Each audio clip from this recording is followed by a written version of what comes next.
Sejak kapan ya? Jadi kayaknya sejak tahun 2018 atau 19 kali ya. Gue ketika tahu hal ini tuh membantu gue banget untuk berpikir lebih sehat. Kenapa? Maksudnya banyak orang kan cuma mentingin tubuhnya yang sehat, tapi lupa bahwa pikiran termasuk mental kita nih, jiwa kita juga harus sehat. Nah, waktu itu dosen gue pernah bilang bahwa sebenarnya yang menghambat manusia maju tuh asumsinya. Yang menghambat manusia untuk berkembang tuh adalah asumsinya sendiri. Jadi kita perlu berhati-hati nih terhadap asumsi yang ada di dalam pikiran kita. Nah, jadi asumsi ini sebenarnya adalah praduga gitu ya, yang menjadi landasan berpikir kita karena kita anggap itu benar. Nah, tapi kalau kita tahu kata praduga atau ya praduga lah anggapnya ya, itu kan biasanya kita tulis di awal penelitian, lalu kita meneliti dan kita akhirnya melihat hasilnya sesuai nggak dengan praduga kita gitu kan. Nah, cuma kan nggak banyak orang yang mau untuk melakukan hal itu. Asumsinya muncul lalu udah tuh langsung jadi kebenaran gitu, dia nggak cari tahu. Nah, kenapa ini menurut gue membantu gue banget untuk berpikir lebih sehat? Karena menurut gue semua orang bisa berpikir. Sama halnya dengan mulut, semua orang bisa berbicara, tapi tidak semua orang menggunakan mulut ini untuk hal yang baik, hal yang benar gitu kan. Jadi menurut gue semua orang bisa berpikir, tapi tidak semua orang berpikir benar, karena ada yang berpikir keliru. Kan makanya kita belajar logical fallacy kan. Nah, dari asumsi itu menurut gue yang membantu gue tuh pertama adalah gue nggak perlu untuk berasumsi kejauhan. Ya, kalau memang gue belum tahu faktanya. Itu kayak melatih pikiran kita untuk stop di sini dulu, jangan kejauhan, jangan merambat kemana-mana, stop di sini dulu aja. Dan itu menolong banget buat gue yang overthinking. Supaya gue harus tahu porsinya, bahwa nggak boleh kelebaran, nggak boleh kejauhan, nggak boleh berpikir yang buruk-buruk dulu gitu. Fakta mah kita terima gitu. Kita akhirnya dari fakta itu kita mulai untuk membangun kesiapan. Kayak kalau buruk gimana, kalau misalnya hasilnya baik gimana gitu. Tapi maksudnya ada banyak orang tuh yang keliru gitu ya. Contoh. Itu kalau kayak di mall, terus kayak ketemu teman kita, teman dekat, tapi dia tuh nggak nyapa kita, padahal dia lewat depan kita. Kita langsung kayak, aduh dia ada masalah apa ya? Apa gue bikin dia marah ya? Aduh kenapa ya? Aduh kenapa ya? Gitu. Nah, dari asumsi itu gue belajar untuk kalau misalnya lo ketemu sama orang dan orang itu nggak lihat lo, ya udah lo duluan aja yang sapa dia gitu. Supaya lo jangan terjebak dalam asumsi yang lo bangun sendiri.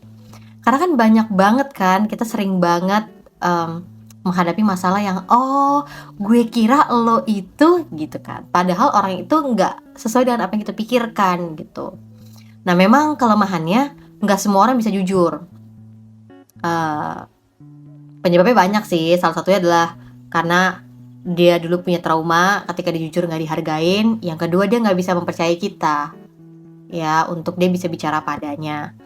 Cuma menurut gue ketika lo bisa menyampaikan dengan cara yang tepat ya, dengan bahasa yang tepat kepada orang itu, gue percaya orang-orang yang tepat juga akan bisa menerimanya dengan tepat, dengan baik. Nah, jadi gue ketemu gak sama orang-orang yang akhirnya bisa terima gue apa adanya ketika gue punya kok gue berpikirnya lo tuh gini itu loh, gue berpikirnya lo tuh jahatin gue ini segala macam. Jadi gue sempat ngobrol tentang asumsi gue kepada mereka. Dan akhirnya mereka enggak style itu, enggak ke situ, enggak kejauhan ke situ gitu. Tunggu dulu, jangan kejauhan gitu. Kita tuh enggak sampai ke situnya kok gitu. Jadi gue seneng banget dari asumsi itu gue bisa belajar juga bicara padanya. Nah mungkin yang kedua ya, yang terakhir menurut gue, bicara tentang asumsi itu kadang-kadang kan kita tuh kayak udah kepikiran kejauhan ya. Contoh misalnya gue salah.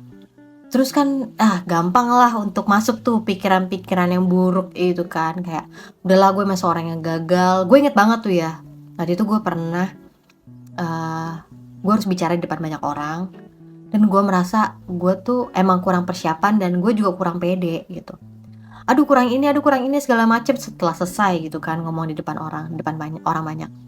Terus gue langsung ngomong sama orang lain yang gue kenal, gue bilang, "Aduh kayaknya gue nggak lagi deh mau ngomong di depan orang, aduh gue takut, gue dikira gagal, gue dikira salah, aduh gimana ya itu kan keliru, itu fatal banget, aduh gimana ya," gitu kan. Lo pernah nggak ngalamin kayak gitu? Nah akhirnya gue itu melatih bahwa oke, gue salah, oke gue ada kurangnya, nggak apa-apa, itu bukan sebuah, eee, kalimat yang menjadi framing untuk keseluruhan hidup gue, karena kan dari hidup kita akan salah, kita akan kurang, tapi kan dari situ kita akan melangkah maju, berkembang, ya kan? Bukan cuma gue doang kan yang berpikir. Jadi gue merasanya kalau gue salah atau ada yang kurang, oh gue tuh lemahnya di sini-sini ya gitu. Gue jadi belajar untuk oke, itu semua terjadi untuk gue belajar. Ya kelihatannya kita kayak ngerasa guilty ya, tapi guilty itu membuat kita jadi mau maju, bukan justru membuat kita kayak, ya udahlah gue emang gagal, gue emang salah, kita udah framing diri kita macam-macam. Jadi ya menurut gue itu membantu gue banget sih untuk lebih santai ya, mengetahui bahwa ada porsi-porsi yang harus nggak perlu gue pikirkan, tapi ada juga yang perlu untuk gue pikirkan. Jadi gue membagi-baginya.